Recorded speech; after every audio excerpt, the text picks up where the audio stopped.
26 வருஷம் கழித்து எங்கள் சொந்த ஊரில் பண்டிகை நடக்குது. உள்ளே என்ட்ராகும்போது வைபே வேறு லெவலில் இருந்தது. கிட்டத்தட்ட எல்இடி லைட்ஸ், கலர்ஃபுல்லான அந்த சீரியல் லைட்ஸ்லாம் பார்க்குறப்போ அவ்வளோ ஆசையாக இருந்தது, அவ்வளோ சூப்பராக இருந்தது. ஏன்னா நான் கடைசியாக 2வது படிக்கிறப்போ இந்த மாதிரியான ஒரு பண்டிகை நான் பார்த்தேன்.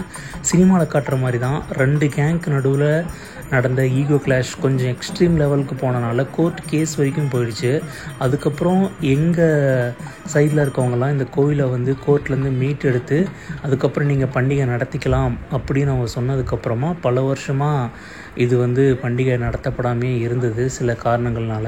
அதுக்கப்புறம் ஒரு 3-4 இயர்ஸ்ன்னு நினைக்கிறேன், எல்லாருக்கிட்டேயும் வந்து நன்கொடைகள் வாங்கி அதுக்கப்புறம் வரி பணங்கள்லாம் வசூல் பண்ணி இந்த கோவிலை வந்து கன்ஸ்ட்ரக்ட் பண்ண ஆரம்பித்தாங்க புதுசாகவே.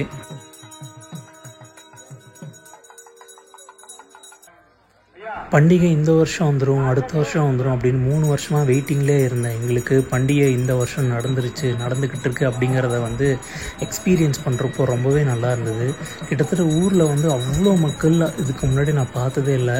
அதிகபட்சமாகவே நாங்கள் எங்கள் சொந்த ஊருக்கு போகிறப்போ ஒரு 20-30 பேரை மட்டுமே தான் நாங்கள் அதிகமாகவே பார்க்க முடியும். ஆனால் அன்றைக்கி மட்டும் கிட்டத்தட்ட நாங்கள் ஒரு 200-300 பேருக்கு மேலேயே நாங்கள் அன்றைக்கி எங்கள் ஊரில் பார்த்தோம்னு நான் நினைக்கிறேன்.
இந்த மாதிரி மூமெண்ட்ஸ்லாம் லைஃப்பில் திரும்ப வரவே வராது அப்படிங்கிறதுக்காகவே மிஸ் பண்ணாமல் இந்த வருஷம் நாங்கள் போயிட்டோம்.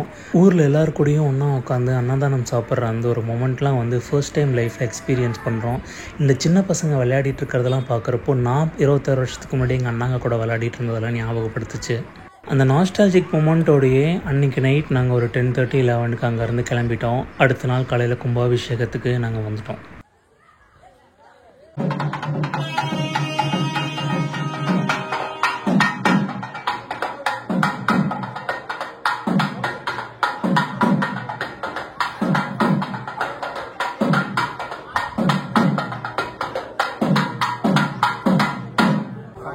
சட்டவினர்கள் கீழே இருக்க வேண்டுமாய் வேண்டிக்கொள்கின்றோம். விழாக்குழுவிற்கு வீழ வேண்டுமாய் அன்பு அழைக்கின்றோம். வாத்தியம் நிறுத்தவும் மைக் எடுத்து வாசிங்க, தயவுசெய்து மைக் எடுத்து வாசிங்க.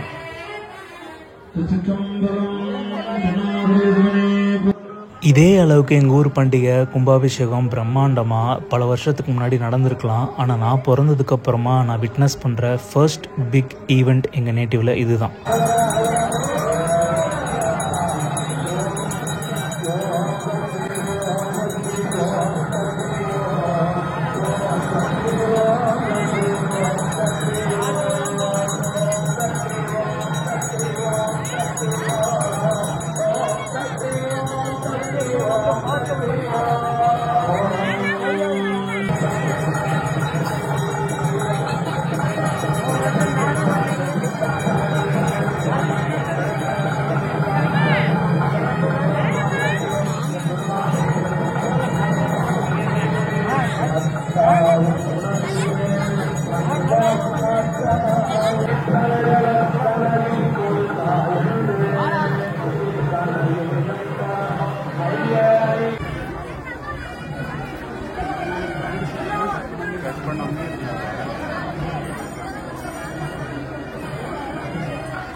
கோபுரத்து மேலே இருந்து கீழே வந்து ஹோலி வாட்டரை வந்து ஊற்றுவாங்க. அது நம்ம மேலே பட்டுச்சுன்னா ஒரு நல்ல பாசிட்டிவ் சைன் கொடுக்கும் அப்படிங்கிறதுக்காக அங்கே எல்லாருமே நின்றுருந்தோம்.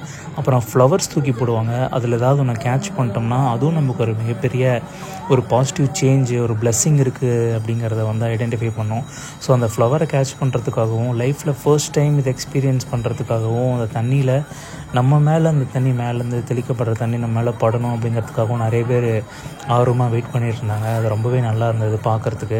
இந்த நிகழ்வுக்கு பங்கேற்று மிகுந்த சீரும் சிறப்புடன் நடத்தி கொடுத்த உங்கள் அத்தனை பேருக்கும் எங்கள் ஊர் அனைத்து சார்பிலும் உங்களுக்கு மீண்டும் ஒரு முறை நன்றிதனை தெரிவித்துக் கொள்கிறேன். இந்த வீடியோ எடுக்கிறது நான் தான் அப்படிங்கிறத ரெஜிஸ்டர் பண்ணுறதுக்காக ஒரு சின்ன கேமியோ பர்ஃபார்மன்ஸ் தான் இந்த கிளிப்பு.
அது எல்லா உலகத்துக்கும் தலைவனாக இருக்கக்கூடிய இறைவனுடைய விவசாயமாக உண்மையில் ஊராக இருக்கக்கூடிய முகையமனை பகைக்காலைவனை நாங்கள் குடும்பமாக எங்கள் குளத்துக்கு எழுந்து எதிர்பார்க்கக்கூடிய திருக்கோயிலை கப்பலிட்டு திருப்பதிக்கு திருவள்ளுவர் செய்தோம். வழிபாட்டு பயனை குழம்புகள் அனைவரும் மண்ணில் நல்லவன் வாழ்ந்து ஆழ்வோம் அழைத்து அலுவலர்கள் இருந்து முகில் முகையாத மண்ணில் நல்லவன் வாழ வேண்டுமா எங்களை அன்போடு அருள் செய்ய வேண்டுமா என்ற புறாத்துறை மலர்ந்து வழிபாடு செய்கின்றோம்.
எனக்காக மட்டும் இல்லை, இதை பார்க்குற உங்களுக்கும் அந்த பிளெஸ்ஸிங்ஸ் கிடைக்கணும். இந்தாங்க, தொட்டு கும்பிட்டுக்கோங்க. அடுத்து ஹோலி வாட்டர் ஸ்ப்ளாஷ் பண்ண போகிறாங்க. நீங்களும் அதை பார்த்து விஷுவலாக என்ஜாய் பண்ணிக்கோங்க.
நல்ல விண்டேஜ் வைபான சாங்ஸ்லாம் போட்டுட்டு எங்கள் ஊரில் இந்த ஈவினிங் டைமில் ஆனால் ஒரு சில்லுன்னு காற்றெல்லாம் அடிக்கும். அந்த ஒரு ஃபீலோட இந்த ரேடியோ செட்டில் பாட்டு கேட்குறதுங்கிறது செம்மையாக இருந்தது.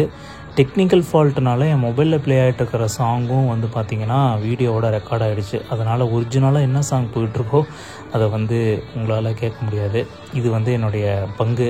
செம வைப்பில் இருக்கான். அவன் தான் வந்து பார்த்திங்கன்னா இந்த ஃபெஸ்டிவல் போட்டதுக்காக ரொம்ப வருஷமாக வெயிட் பண்ணிகிட்டு இருந்தான். செம்ம ஃபன் என்ஜாய்மெண்ட்டாக இருக்கான் அவன்.